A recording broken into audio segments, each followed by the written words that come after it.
Hey, my name is Fletcher Wimbush. I'm the CEO of Discover, a performance hiring software platform. Thank you for being here today, and I hope you enjoy our conversation. This is something that is kind of near and dear to my heart. I've spent a lot of time really trying to think about this concept and just trying to understand the dynamics behind it. It all kind of started for me.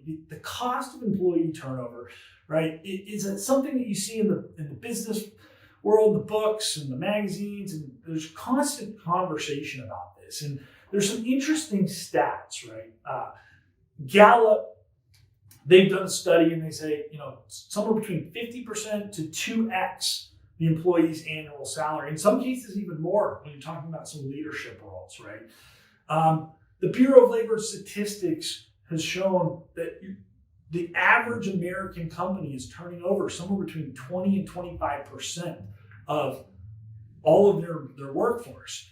When you start to do the math, and you use an average salary of $50,000 a year, 20% of the workforce being turned over, and that 2x number or even 50% number, you're looking at a multi-trillion-dollar problem that U.S. companies are facing. We take that down to our company level, and we're facing a multi-million-dollar problem in many cases. A company with 20 employees, average worker making $50,000 a year, and that's costing you $100,000 for each person that's turned over, or each role that's unfilled, or each mishire that occurs. You're talking close to $2 million in costs associated with getting hiring wrong or driving people out of the organization inadvertently. So the problem is huge. It's enormous. One of the biggest issues I see is we have a hard time trying to understand what these real costs are, and so that we can create a strategy, a fact-driven strategy in order to begin to tackle and put the right kinds of resources and attention on this problem, because those costs are often so hidden, or emotional costs. I want to share just a short story about a time. So early in my career, I became a GM for a commercial dish machine company. This was a large nationally operated business. I took over a business unit that was basically dead last out of 100. And we were turning people over like crazy for lots of reasons. We were making the wrong hires. Because of the turnover that we were experiencing, the workload, the morale, the culture of the business unit was just in shambles. So it was just causing even more turnover, right? So we had all sorts of issues here. We were getting the wrong people, the right people were getting driven out because we were getting the wrong people and everybody was leaving and the morale was destroyed. It took us a year to solve this problem. We came up with a game plan, and it took time to implement. So the costs continue to rack up until you really solve the problem.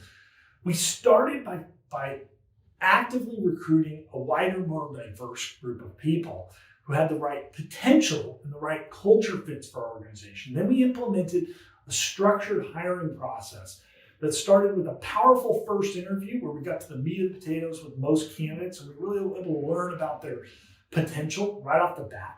Then we implemented behavioral, aptitude, and culture-based assessments that helped us make faster, more confident hiring decisions. And then we implemented career history interviews that focused on the person's track record of success, so that we could take the winning aspects of individuals and understand how that would fit into our business. Lastly, we use structured reference questions in order to uncover what these people's previous supervisors and bosses will have to say about them. It teed up references. Our candidates actually began scheduling the references for us so that we could speak to their previous bosses about their performance.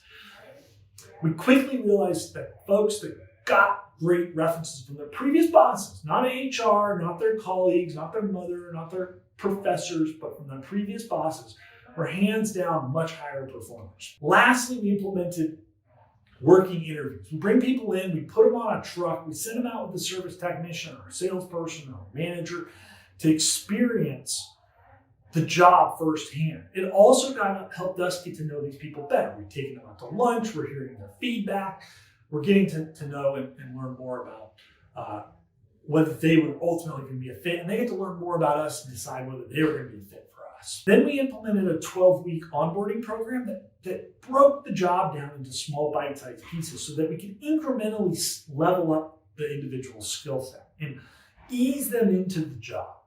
This allowed them to master each component of a complex job in bite-sized pieces that made it more manageable, so we weren't just scaring them away after 90 days, right? They were able to tackle or to own their own jobs by having a really structured onboarding process. Lastly, we continued training and did performance evaluations with them on a regular basis so that they always understood how what they were doing in their role was affecting the greater mission for the organization. So this helped create buy-in, helped course correct when people got off course, and really was a great kind of positive driver of success. After a couple of years, the first year we spent really living in hell. In the second year, things began to turn around. And by the third year, we had reduced turnover to less than 5% in the organization, in this particular business unit.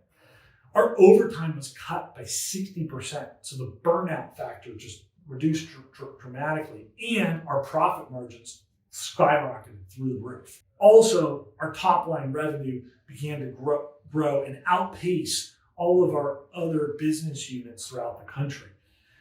We went from being an unprofitable business unit to one of the most profitable business units out of 100 in the country.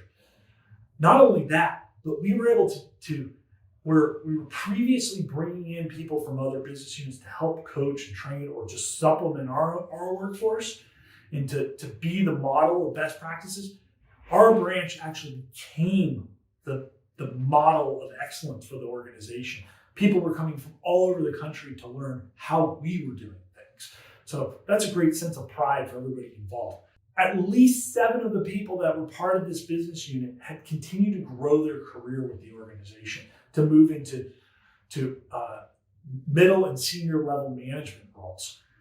Many of those people are still with the organization 15 years later.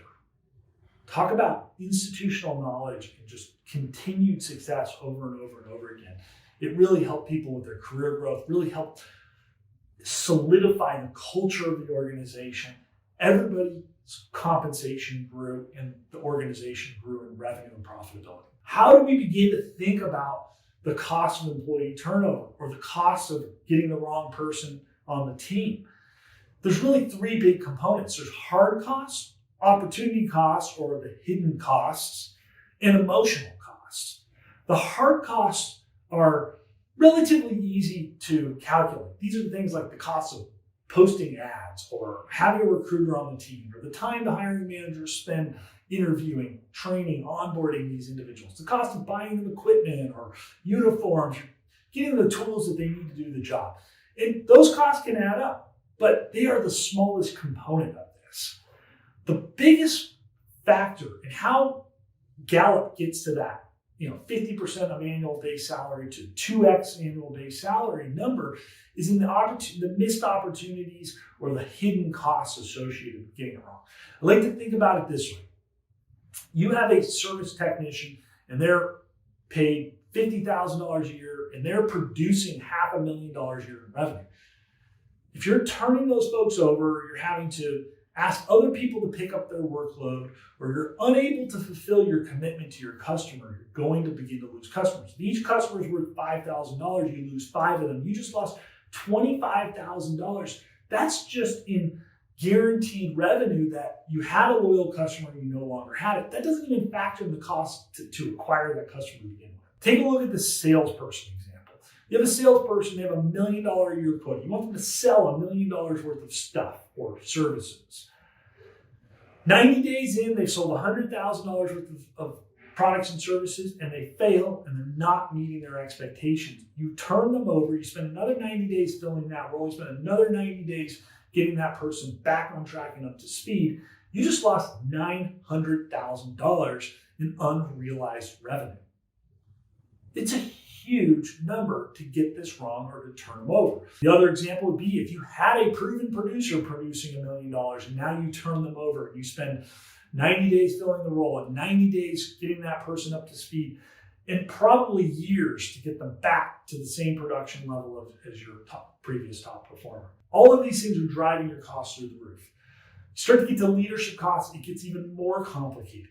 Leadership costs often are when you get the wrong leader in place, they're the ones might be the cause of employee turnover.